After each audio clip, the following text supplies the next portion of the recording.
오늘 본문은 명절에 예배하러 온 사람 중에 헬라인들이 있었고 그들이 성전으로 예배를 드리러 가기 전에 먼저 예수님을 찾아뵈려고 왔다고 했습니다. 로마가 지배하던 그 헬라, 문화적으로 보면 헬라 문화였기 때문에 신약 성경은 이방인들을 말할 때 그들이 헬라인이었다 이렇게 통칭을 했죠. 그들이 정확하게 그리스 사람이었는지 아닌지는 알 수 없지만 분명한 것은 그들은 유대인이 전혀 아닌 이방인이었다는 사실을 알 수 있습니다.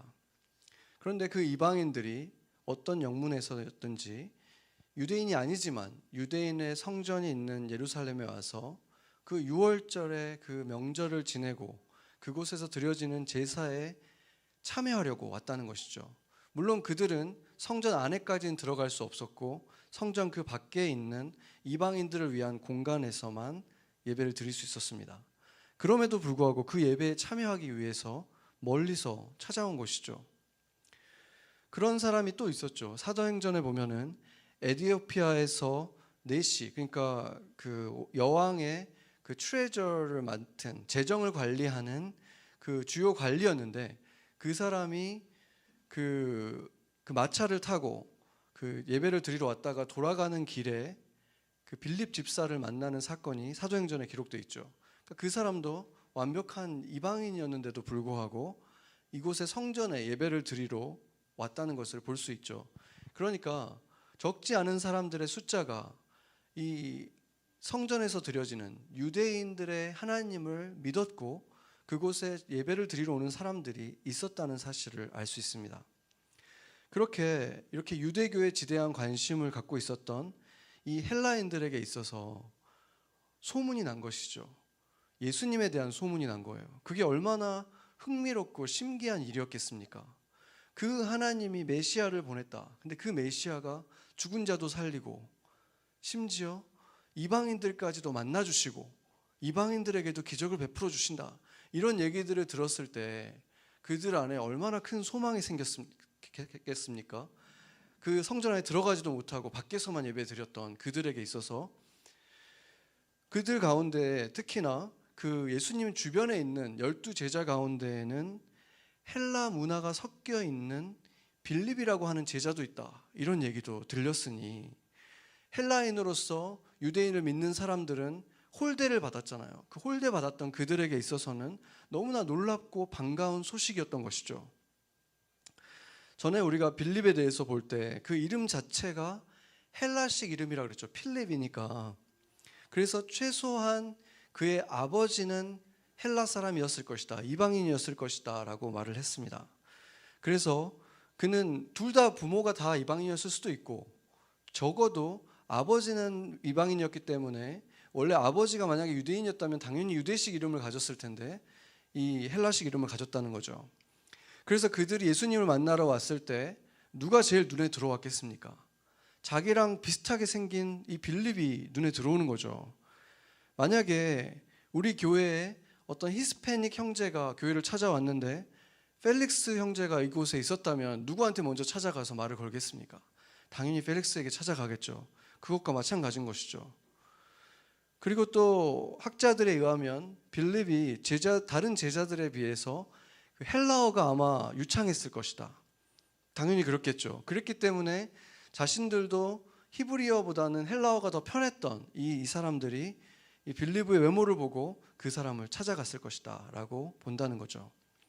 그런 이유로 이 빌립을 통해서 예수님을 만나려고 빌립을 찾아갔다는 것입니다. 그런데 빌립은 예수님께 직접 이들을 데려간 것이 아니라 또 한 명을 통해서 가죠. 안드레에게 가서 이 상황을 말하고 안드레와 함께 예수를 만나러 갔습니다. 왜 그랬을까 생각해 보면은 빌립이 거의 최초의 제자 중에 한 명이었지만 자기 자신이 정통 유대인이 아니잖아요. 그렇죠?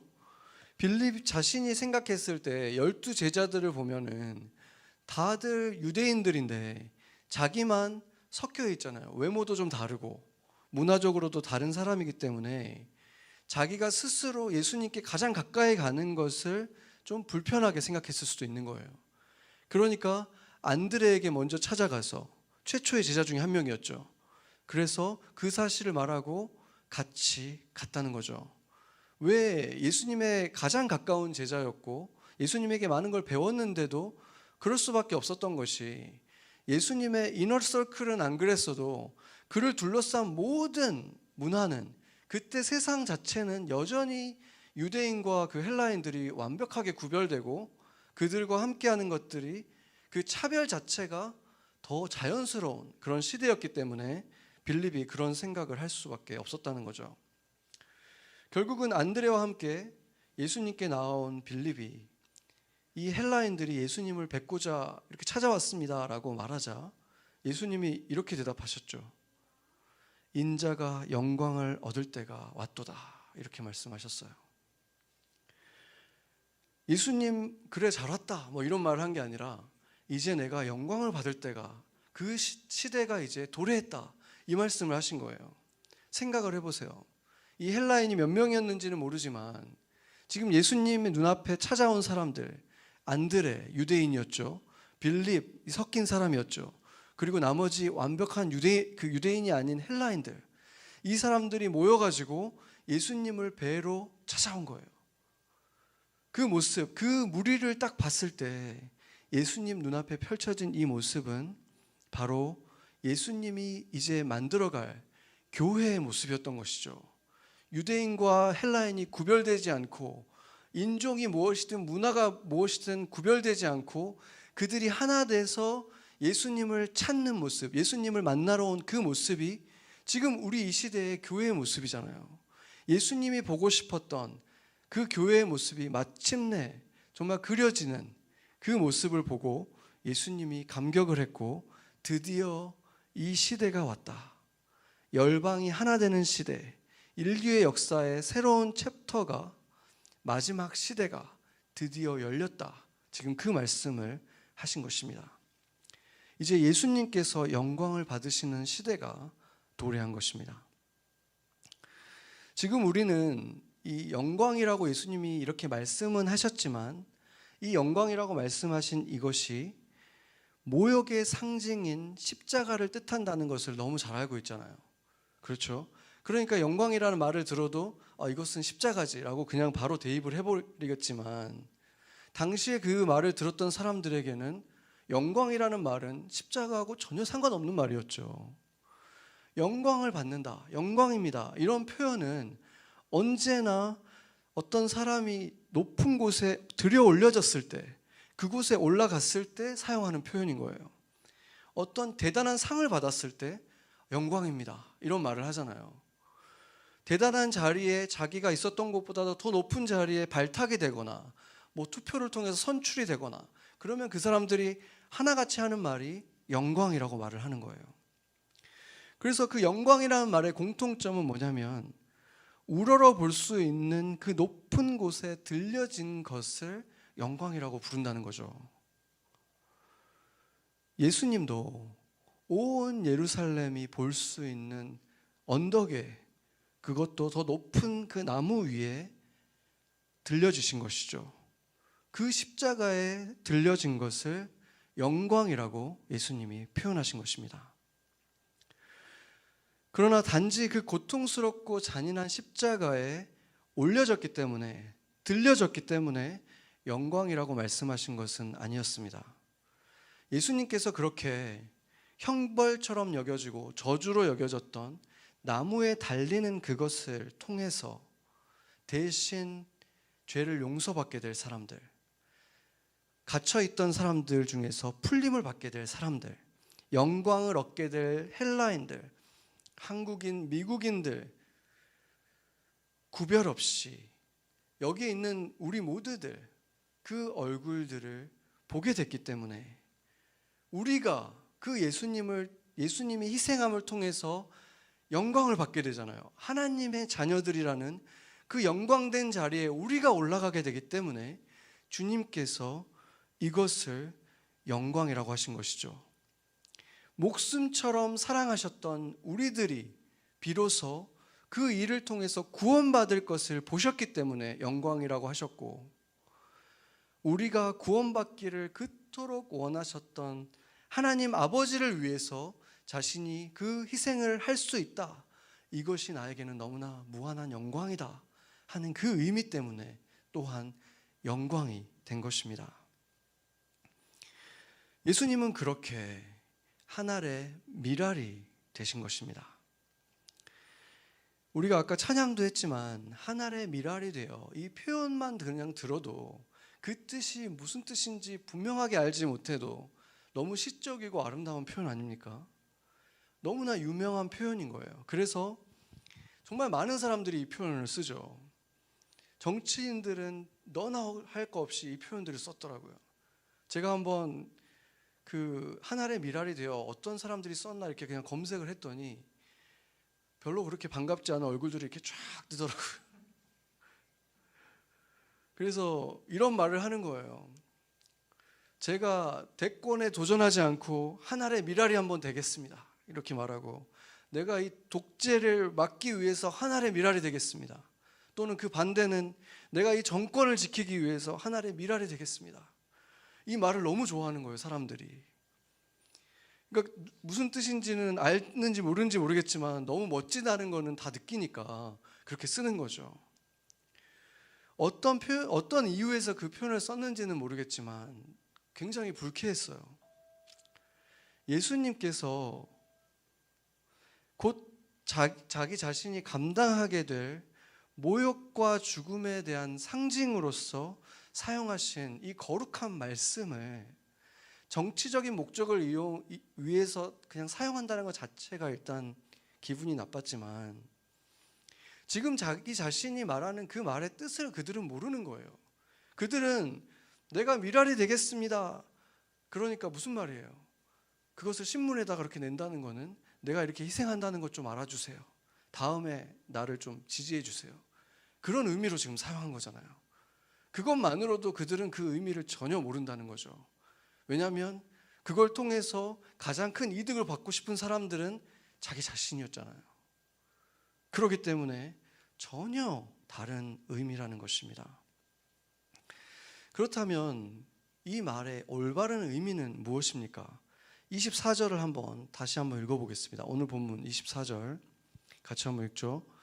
내가 진실로 진실로 너희에게 이르노니 한 알의 밀이 땅에 떨어져 죽지 아니하면 한 알 그대로 있고 죽으면 많은 열매를 맺느니라. 아멘.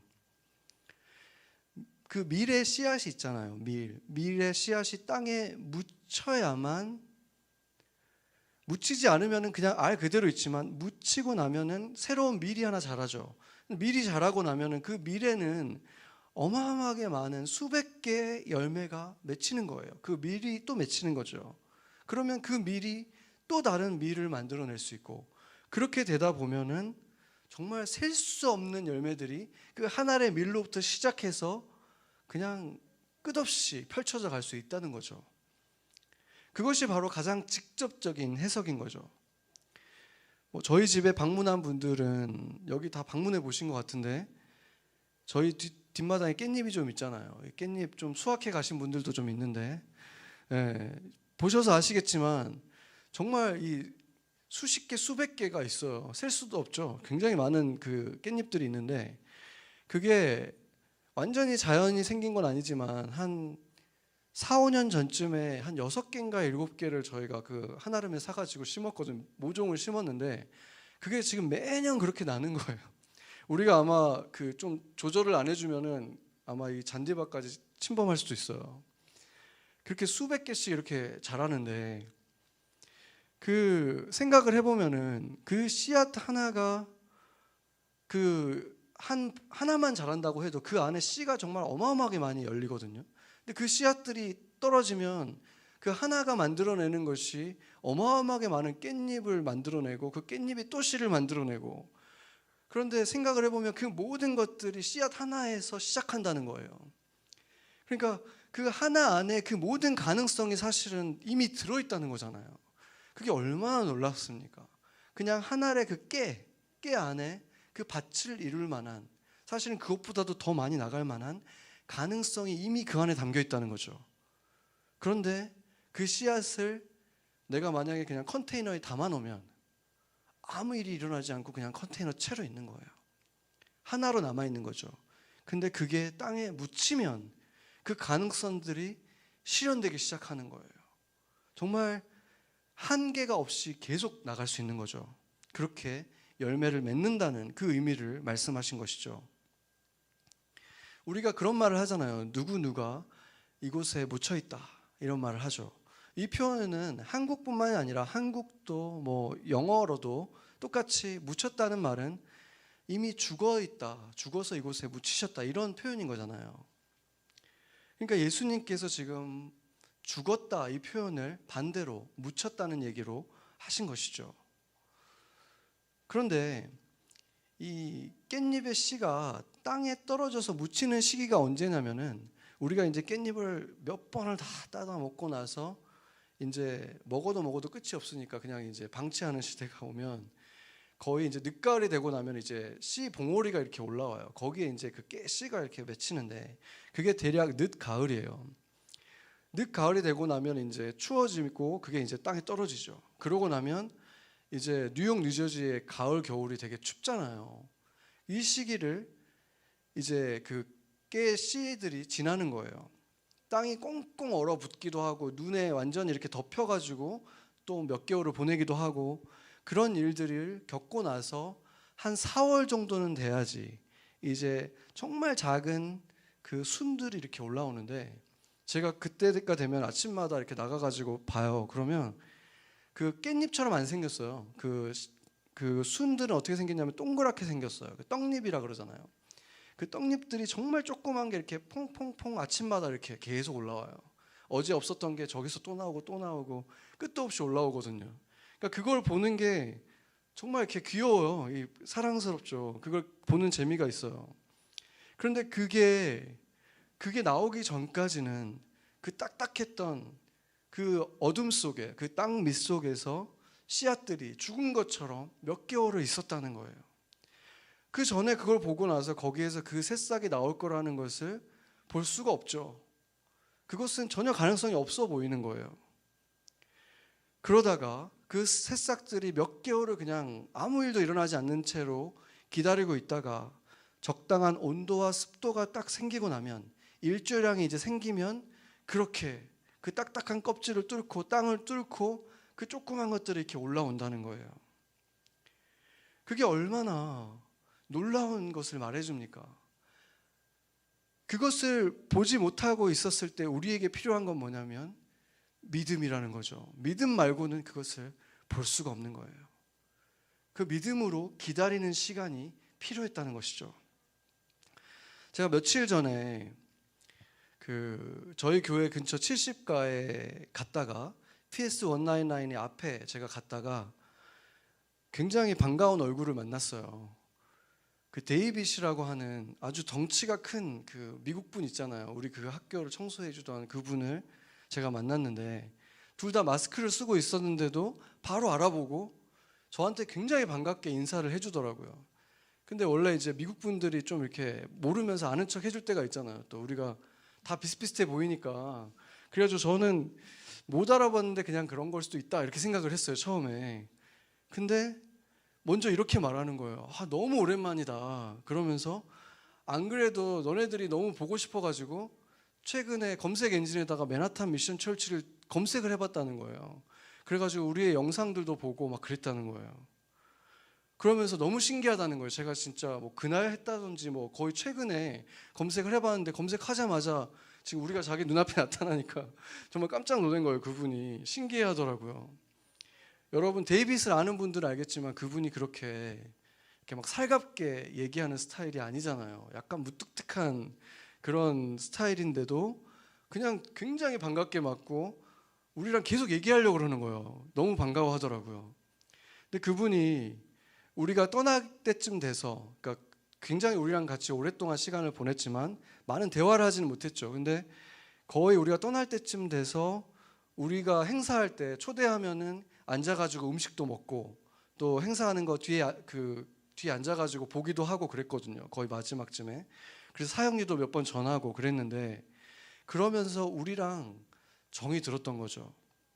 그래서 그냥 그런 말까지 해주더라고요. 우리가 떠난 그 주일 있잖아요. 우리가 이제 떠나고 나서 그 첫 번째 주일이 됐는데 그 학교에 나왔는데 뭔가 텅 빈 느낌이 들고 자기가 일하는 곳이 맞나 여기가? 다른 학교 와 있나? 이런 생각이 들었다는 말을 우리한테 하더라고요. 그러니까 자기도 모르게 우리한테 되게 많이 정이 들었다는 것을 느낄 수가 있었고 우리를 만나고 나서 우리가 또 금방 가버릴까 봐 되게 아쉬워하는 그런 모습이었어요. 그래가지고 떠나면서 제가 연락처를 주고 받았거든요. 그러면서 제가 수요 예배라도 내가 여기로 꼭 돌아와서 다시 예배 드리고 싶다. 그러니까 슈퍼바이저한테 기회 되면 얘기도 좀 해달라. 그런 얘기까지 하고 이제 이렇게 돌아왔죠. 그러니까 우리가 거기 있을 때도 사실은 그분의 보스였던 테레사라는 분하고 거의 커뮤니케이션을 하고 그분이랑 한 거는 그냥 거의 그냥 하이 그냥 이게 다였잖아요. 거의 눈인사하거나 뭐 해피 땡스기빙 뭐 이 정도 하는 게 다였는데 우리랑 그렇게 눈을 마주치고 인사했던 그 세월이 있으니까 그 동안에 그가 이 마음이 열린 거예요. 우리를 남처럼 여기지 않게 되는 그 일이 일어났던 거죠. 그래서 그 한 사람의 마음이 우리가 한 사람 한 사람이 아니라 우리 여러 사람이 그냥 지나가면서 했던 그 작은 인사들, 눈으로 했던 인사들이 그 사람의 마음을 녹아지게 한 것이죠. 그러면서 그 사람이 우리 교회가 그리워가지고 교회 이름을 찾아가지고 검색을 해봤다는 거가 너무 놀랍지 않습니까? 제가 생각을 할수록 너무 감동적인 거예요. 그 등치 큰 사람이 앉아가지고 맨하탄 미션 철치 이렇게 검색해가지고 들어가가지고 우리 얼굴들을 보고 그런 걸 알고 있다는 거가 정말 신기하더라고요. 그게 어떤 의미겠습니까? 최소한 그 한 사람에게 있어서 우리 교회가 은혜를 준 거예요. 이 사람은 최소한 교회 다니는 사람들은 따뜻한 사람들이야. 그냥 같이 있으면 좋은 사람들이야. 최소한 그런 마음까지 이 사람에게 심어준 거잖아요. 그게 얼마나 큰 일입니까? 그렇게 우리가 있을 때 그거를 이렇게 확 보지는 못했잖아요. 그런데 시간이 지났을 때 그렇게 열매를 맺은 것이죠. 늦 가을과 겨울 같은 시간을 보낼 때는 아무런 일도 일어나는 것 같지 않아요. 아무 움직임도 없는 것 같은 그런 시간을 보낼 때가 있지만 적당한 때가 되고 나면은 그 싹은 결국은 그 밖으로 그 햇빛을 향해서 뚫고 나오고 결국 그것이 자라서 열매를 맺는 일까지 일어나는 것입니다. 지금 우리가 만나고 있는 사람들, 이웃들, 또 직장의 동료들, 친구들 가운데 아무런 반응이 없는 것 같은 거 있잖아요. 내가 이렇게 희생을 했는데, 이렇게 내가 참았는데, 인내심을 가졌는데 아무런 변화가 없는 것 같아.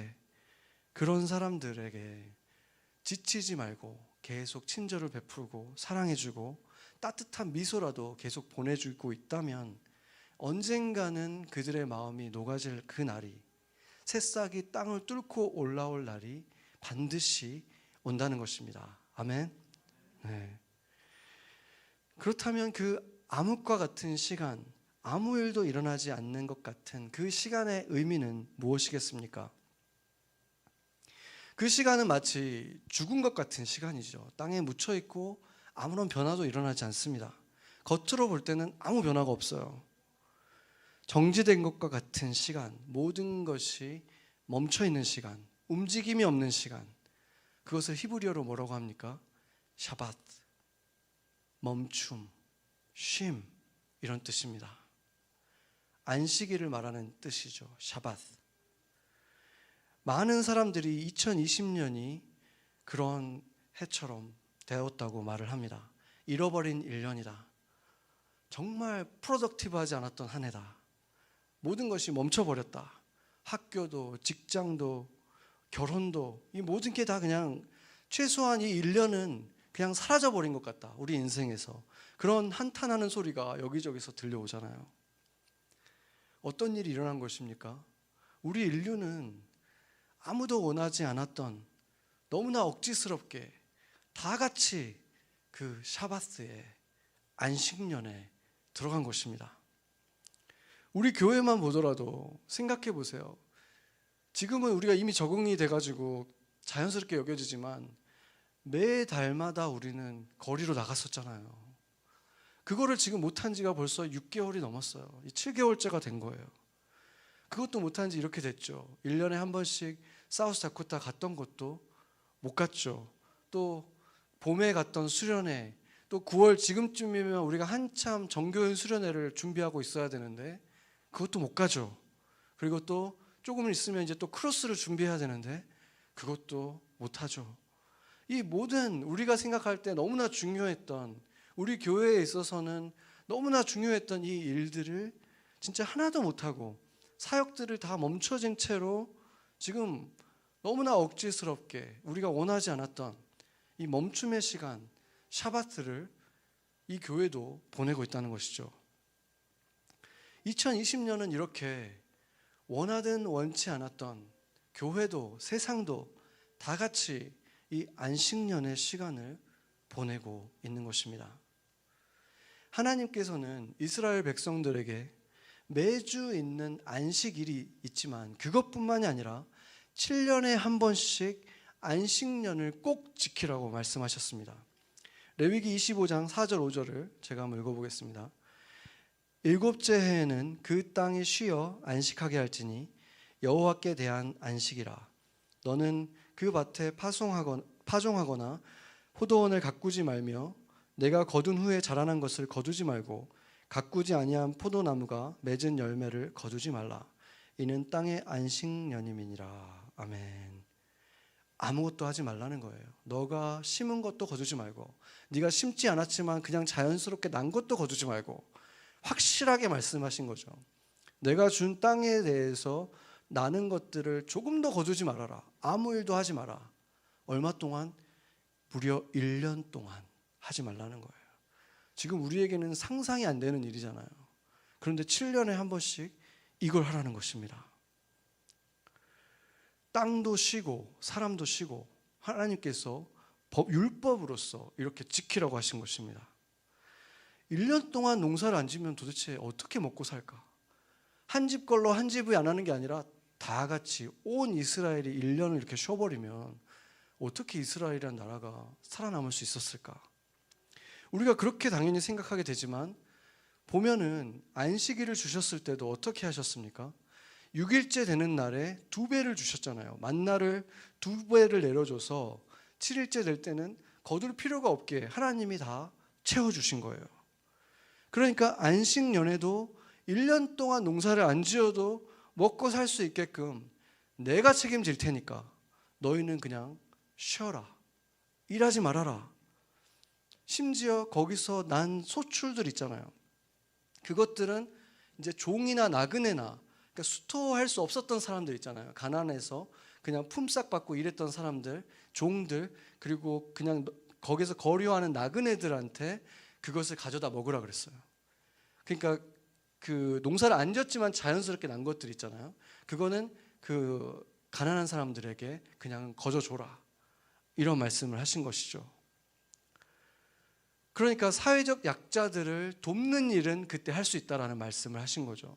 그거 말고는 하지 말라는 말씀을 지금 안식년의 말씀 속에서 주신 것이죠. 그 시간을 왜 주셨겠습니까? 여호와께 대한 안식이라 이렇게 말씀하셨다는 거죠. 안식년은 그러니까 그냥 쉬는 게 아니라 주님을 바라보고 주님께 맡기는 것을 훈련하는 시간, 주님을 의지하는 것을 훈련하는 시간. 내가 그렇게 수년 동안, 몇 년 동안 내가 일을 하면서 열심히 살아왔지만 그것에 대해서 내가 먹을 수 있었던 것, 내가 이렇게 살 수 있었던 것은 결국 주님이 먹이신 것이었다는 사실을 너무나 분명하게 스스로 확인하는 시간, 그 신뢰를 회복하는 시간이 바로 이 안식년이었다는 것입니다. 첫사랑을 회복하는 시간, 신앙을 다시 처음으로 돌아가서 리셋하는 시간이 바로 이 안식년의 시간이었다는 것입니다.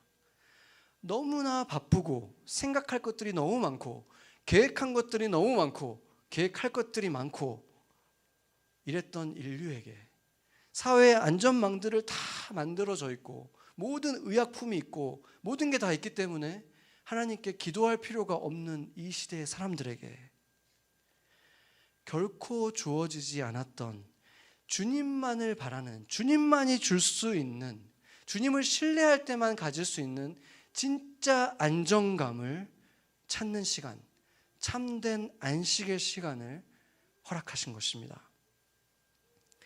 지금 우리 중 많은 사람들에게 봄도 사라졌고, 늦겨울부터 해서 봄도 사라졌고, 여름도 사라졌고, 이제 가을도 사라질 판이죠. 이렇게 모든 게 지금 사라지고 있는데, 이런 우리에게 그 안식년이 닥친 것이죠. 도무지 안식하고 있지 않던 이 인류에게 다 같이 억지스럽게 안식년이 시작된 것입니다. 그동안 우리에게 주었던 그 거짓된 안정감의 이유들, 우리에게 안정감을 주던 그 거짓들에서 우리가 벗어나도록, 눈을 뜨도록 하시는 것이죠.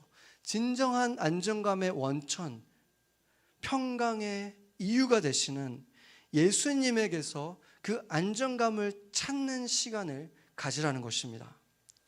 주님의 날개 아래에서, 주님의 품 안에서의 안식을 경험하라는 것입니다. 그렇게 땅에 묻혀 있으라고 하실 때, 안식하라고 하실 때, 그러면 우리는 무엇을 해야 되겠습니까? 제가 무엇을 해야 될지를 알려드리기보다 무엇을 안 해야 될지가 더 중요할 수도 있죠. 우리 같은 사람들에게는.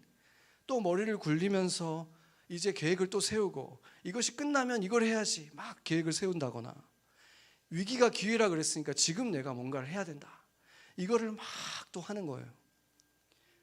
그거를 안 해야 되겠죠. 그걸 안 해야 된다는 거예요.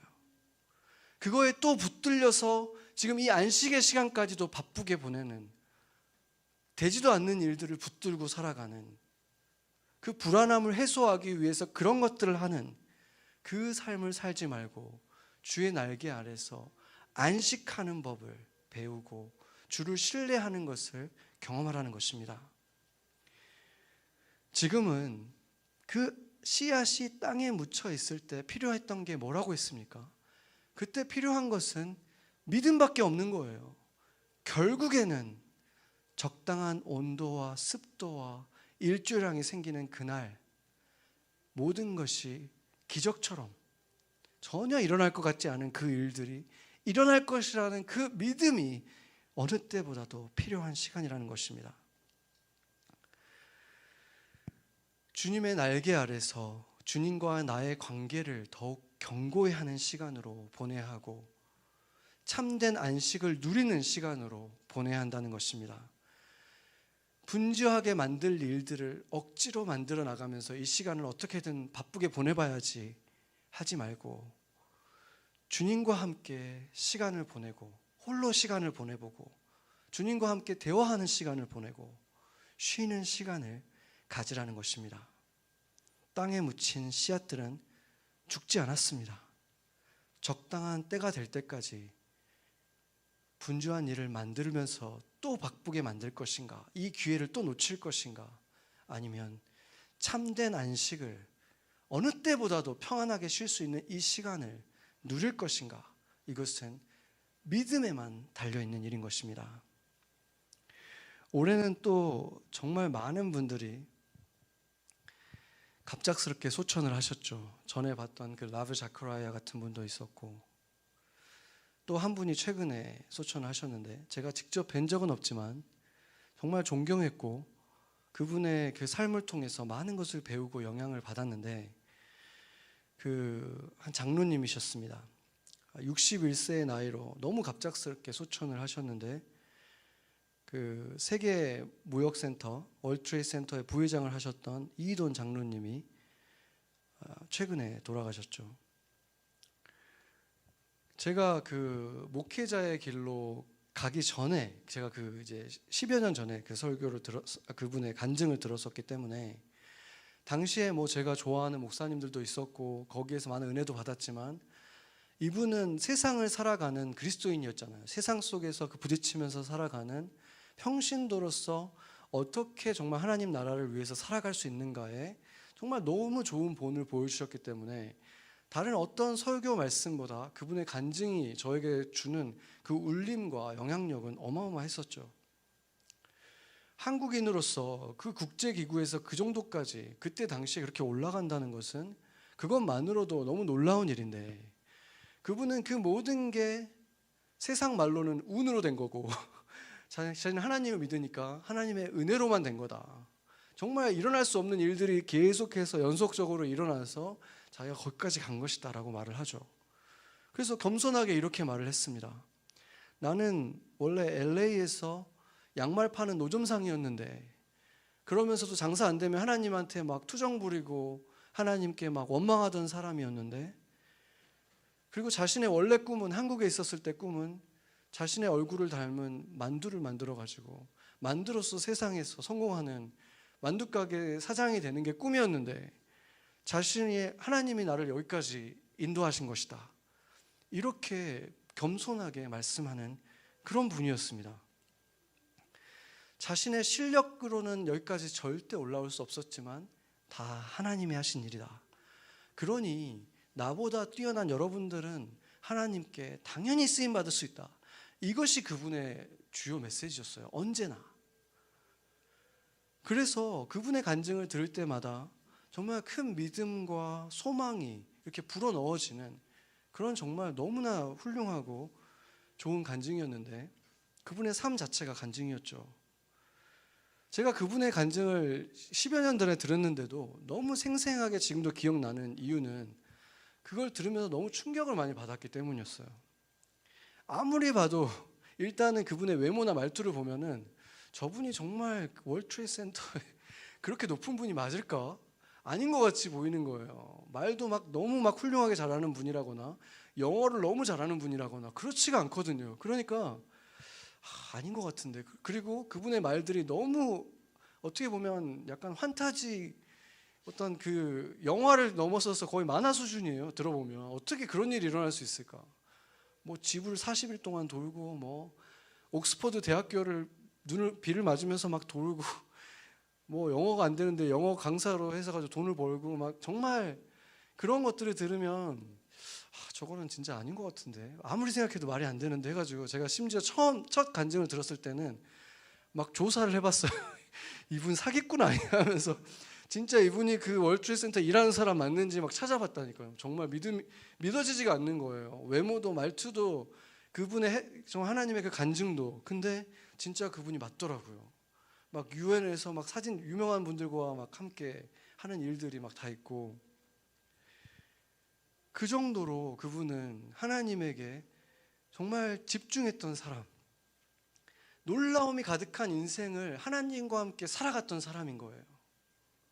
하나님과 동행하는 사람의 삶이 어떨 수 있는지 삶으로 보여준 분인 거죠. 그 중에서도 정말 제가 믿기지 않았던 것 중에 하나가 뭐였냐면, 그렇게 이제 뭐 대단한 분이니까 세계 정상들, 왕들, 뭐 수상들 이런 분들하고 큰 컨퍼런스 미팅 같은 걸 하잖아요.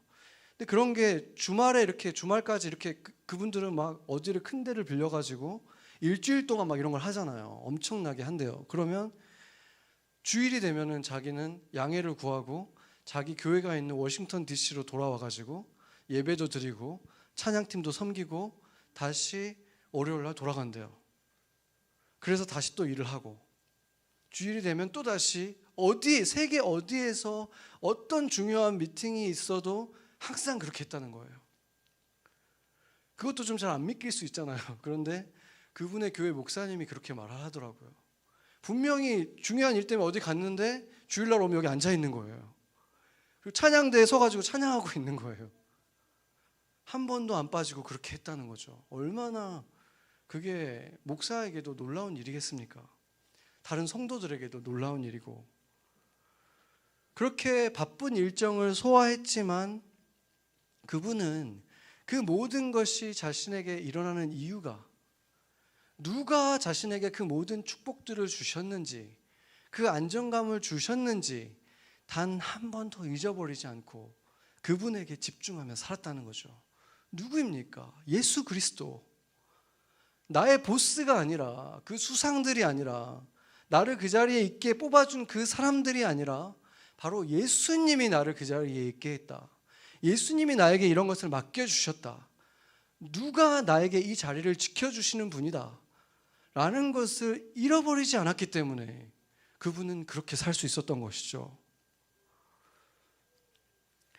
당시에는 제가 그 목회의 길을 전혀 생각하지 않았을 때였기 때문에 정말 그 삶을 비즈니스 세계에서 어느 사람보다도 바쁘고 누구보다도 정말 비즈니스 자체 속에 살아가는 사람이잖아요. 그런 분이었기 때문에 정말로 많은 은혜와 도전을 받았었습니다. 그리고 정말 저런 사람이 되고 싶다. 제가 이제 온라인 장례식에 참여해서 그분의 장례식 사진들을 보는데 한 사진이 눈에 띄더라고요. 자신보다도 나이도 어리고 어떤 면으로 봐도 영향력 차원에서 비교가 안 되죠. 그분의 담임 목사님 비교가 안 될 거 아니에요. 세계적인 영향력을 가진 그분과 로컬 교회의 그냥 목사님이신 분하고 비교가 안 되잖아요. 그런데 그 사진 속에서 그 목사님이 한쪽 팔을 들고 또 다른 장로님이 한쪽 팔을 들고 그 어른들이 있는 교회는 그런 거 좀 하시잖아요. 그 모세 뭐 한쪽 팔 아론과 훌처럼 그런 사진을 찍고 있는데 정말 진지하게 거의 울면서 기도하고 계신 그 장로님의 모습을 제가 보고 너무 감동을 많이 받았어요. 불과 얼마 전까지만 해도 찬양 대장으로 섬기면서 우리처럼 또 부활절에는 거기도 그 버추얼 콰이어로 또 하셨더라고요. 거기서도 또 열심히 찬양하는 모습도 보고 그랬는데 갑작스럽게 위암 말기를 선고받고 금방 돌아가신 거예요. 그러니까 나이도 61세밖에 안 되셨고 얼마나 주변 모든 사람들이 충격을 받았겠습니까? 가족들은 말할 것도 없고. 그런데 슬픔이 있었기 때문에 모든 사람들이 다 울고 했지만 목사님이나 조사를 하는 분이나 가족들이 다 같이 하는 말이 뭐냐면 자신의 평생 매사에 이렇게 긍정적인 분을 본 적이 없다는 거예요. 뭔가를 이거를 좀 해야 될 것 같은데 이러면 당연히 해야죠. 하나님이 원하시면 안 될 게 뭐가 있겠습니까? 당연히 되죠. 이게 될까요? 됩니다, 목사님. 이렇게 말씀하는 분이었다는 거예요. 뭐를 말해도. 그래서 그 조사를 하는 분이 그러는 거예요. 남들이 120년 동안도 할 수 없는 거를 이분은 짧은 61년 동안 하고도 남으셨다. 더 많은 일을 하셨다. 정말 분과 초를 나누면서 바빴지만 이분은 하나님 안에서 참된 안식을 매일매일 누릴 수 있었기 때문에 그렇게 바빠도 주의를 온전히 섬기는 삶을 살 수 있지 않았겠습니까? 온라인으로 드려진 이 천국 환송 예배를 같이 드리면서 한 번도 만나본 적 없는 이분의 장례식인데도 정말 눈물이 많이 나더라고요. 이분은 뭐 선교사님도 아니었고 이분이 뭐 핍박을 받으면서 죽어간 순교자도 아니었지만 이분의 삶은 분명히 하늘의 미랄이 된 삶이었고 저와 같은 수많은 사람들이 그 열매인 것이죠. 달려갈 길을 잘 마친 사람들, 이런 사람들이 바로 하늘의 미랄이 된 삶을 살아간 사람들인 것입니다. 제가 이렇게 올해 유난히 많은 장례식들, 온라인 장례식들을 치르면서 더 깊이 실감한 것이 있었는데 어렸을 때 이 동네에서 이렇게 초상 같은 것을 치르면은 시골에 자랐거든요. 그러니까 동네 사람들이 다 모여서 함께 이 장례식을 치르는데 그때 저에게 어렸지만 느껴지는 게 뭐였냐면 한 단어로 그때 느껴지는 거를 말하자면 후회, 회환이었어요. 떠나가는 사람도 보내는 사람도 후회되고 한탄스러운 일들이 너무 많은 거예요. 그런데 주님을 위해서 살다가 떠나간 분들은 놀랍게도 오히려 마지막에 떠나가면서 남은 사람들을 축복하면서 떠나는 여유를 보이시는 거예요. 왜 그러겠습니까? 고생 좀 해라. 그렇지만 주님이 함께하길 바란다. 나는 이제 더 좋은 곳으로 간다. 그게 너무 다르잖아요. 그곳에는 소망이 있는 거예요. 빛이 있는 거예요. 그래서 그곳에서는 후회라든지 회환이라는 이 단어가 전혀 어울리지가 않아요. 주님과 함께 삶의 많은 시간들을 의미 있게 살아간 사람들에게 주어지는 축복인 것이죠. 그보다 더 축복된 인생의 결말이 어디 있겠습니까? 누군가를 위한 미랄의 삶을 살면 그 축복이 주어지는 것입니다. 지금 잠깐 눈을 감고 한번 생각해 봤으면 좋겠어요. 지금 잠깐 눈을 감고 한번 생각해 보세요. 지금 내가 나일 수 있게 해주신 분들, 어떤 분들이 있었습니까? 나의 어떤 가족들이 있을 수 있고, 친척들, 어떤 선생님이나 이웃이나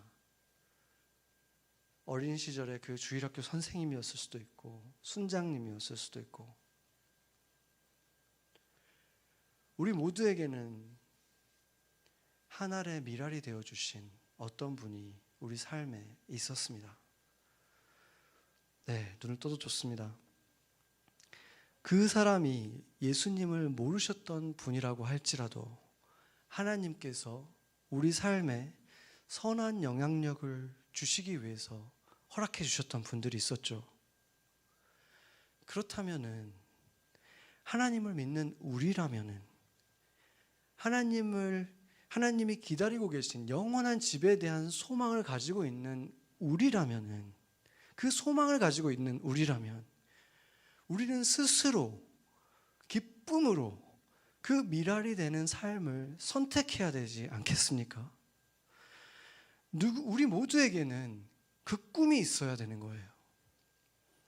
누군가에게 눈을 감으면 떠오르는 그 사람,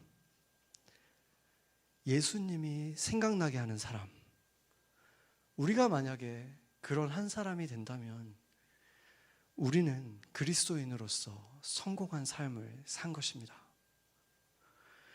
그런 삶을 살기 위해서, 그러한 사람이 되기 위해서 그 장로님도 성경의 인물들도 다 같이 거쳐간 시간이 있었습니다.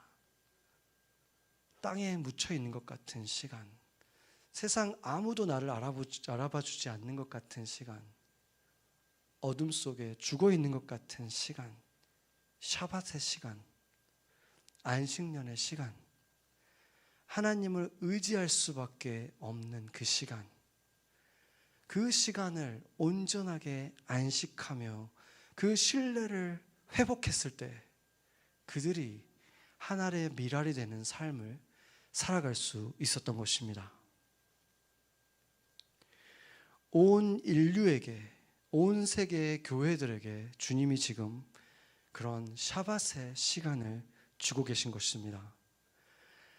안식년이 지나고 나면 땅은 태초의 생기를 회복합니다.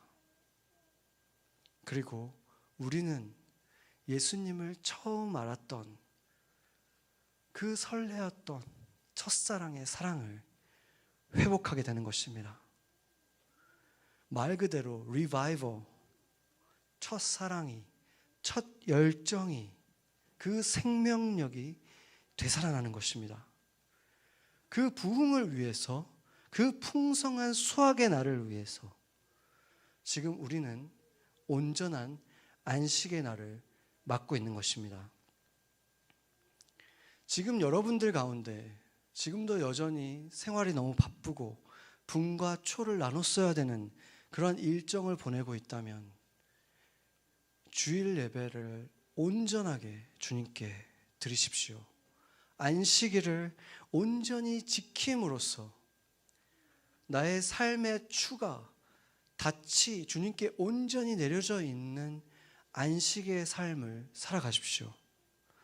그리고 지금 당장 아무것도 열리지 않고 답답한 상황, 닫혀 있는 시간을 보내고 있다면 예수님의 발 앞에 앉아있던 마리아처럼 지금의 이 안식은 결코 조금도 손해보지 않는, 잃어버리지 않는 시간이 될 것입니다. 주님께서 뭐라고 말씀하셨습니까? 영원히 이로운 것을 선택했다. 조금도 손해보지 않는 것을 선택했다. 칭찬해 주셨습니다. 이 안식의 시간을 주님께서 우리 모두에게 억지로 주신 이 시간을 허비하지 마십시오. 같이 기도하시겠습니다.